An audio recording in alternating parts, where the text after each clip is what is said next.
యూకేలో నా first eyebrows experience. ఇండియాలో ఉన్నప్పుడు పార్లర్ వెళ్ళేదాన్ని, బట్ యూకే వచ్చాక నేనే ఐబ్రోస్ చేసుకునేదాన్ని ఇంట్లోనే. ఎప్పుడు బయటికి వెళ్ళి చేపించిందే లేదు.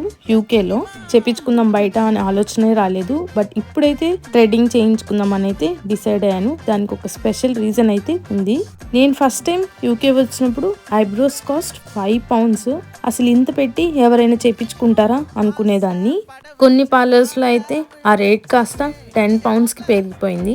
నేను ఇంకా బాగా వెతికి మంచి రివ్యూస్ ఉన్న ఒక బడ్జెట్ ఫ్రెండ్లీ పార్లర్కి అయితే వెళ్ళాను. అసలు తీసేదాకా ఎలా తీస్తారు అని భయపడి సచ్చాను. కానీ ఫైనల్ గా ఐబ్రోస్ అయితే చాలా బాగా తీశారు. మరి మీకు ఎలా అనిపించింది నా ఐబ్రోస్? మీరెంత అనుకుంటున్నారు కాస్ట్? కింద కమెంట్స్ లో అయితే గెస్ చేయండి. నా full experience and eyebrows cost ఎంత, ఐబ్రోస్ ఎందుకు చేయించుకుంటున్నాను ఫుల్ వ్లాగ్ లో అయితే చెప్పాను. వీడియో అయితే అటాచ్ చేస్తున్నాను, లింక్ క్లిక్ చేసి చూసేయండి.